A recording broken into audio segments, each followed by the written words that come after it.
Et les agents du Crédit Agricole, eux, se disent d'ores et déjà impactés par la loi El Khomri. Ils ne démordent pas et refusent toute négociation des 40% de vie chère. La tension est montée d'un cran hier soir au siège de la caisse locale à Petit Pérou.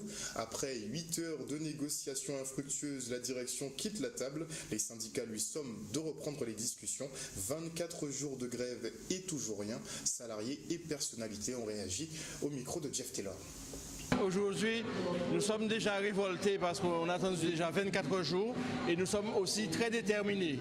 Aujourd'hui, c'est le jour ou jamais pour faire aboutir toutes les revendications que nous avons faites, et particulièrement celles qui concernent la prime de vie chère. Malgré toute l'argumentation qu'on a développée sur tous les plans, que ce soit économique ou sur le plan social de la Guadeloupe, on a été entendu quelque part, puisqu'on nous a dit oui, on comprend qu'il y a une problématique de vie chère en Guadeloupe, mais en contrepartie, la direction nous répond systématiquement, eh bien non.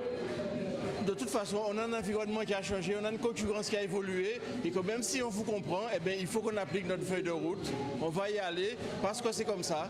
On n'a pas d'explication concrète, on n'a pas de simulation économique qui pourrait nous faire croire que c'est vraiment ça le bon schéma. La réalité, c'est qu'ils ont décidé de commencer chez nous pour casser les 40%, et puis c'est tout. Il n'y a pas d'autre explication que c'est là réellement aujourd'hui. Même si la direction dit en permanence qu'on ne perdra pas 1 euro de salaire, c'est vrai qu'aujourd'hui on ne perdra pas 1 euro, mais la réalité c'est qu'à terme, notre salaire réel va progresser beaucoup plus lentement, et que pour les jeunes qui vont arriver, eh bien, pas de 40%.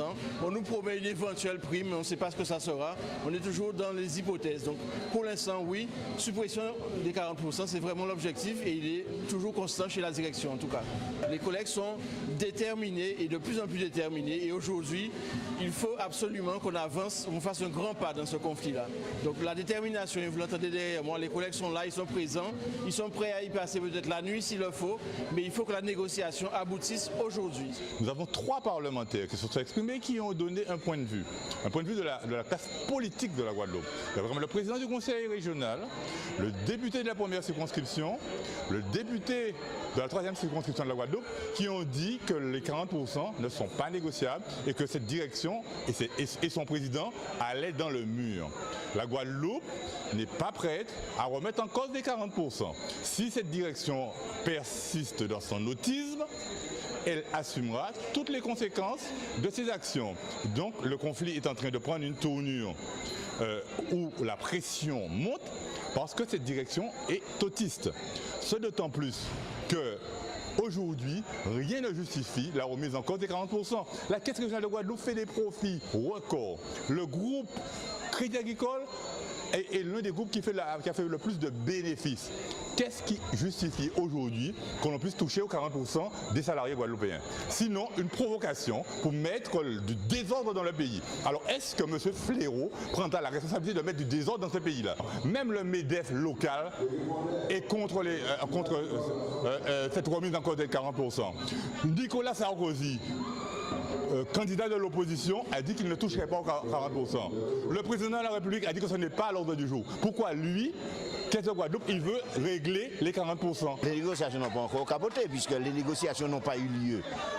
Une négociation, il y a un échange, mais il n'y a pas eu de négociation. Une négociation, eh bien, c'est un rapport entre syndicats et direction, où on a des points sur lesquels on s'accorde, d'autres sur lesquels on n'est pas d'accord. Et on essaie de se rapprocher le plus possible. C'est ça la négociation. Aujourd'hui, venir dans une réunion et dire que non, on ne discute pas de cela, c'est pas une négociation. Vous êtes témoin d'un événement? Envoyez vos photos ou vidéos à contact@outremernews.fr.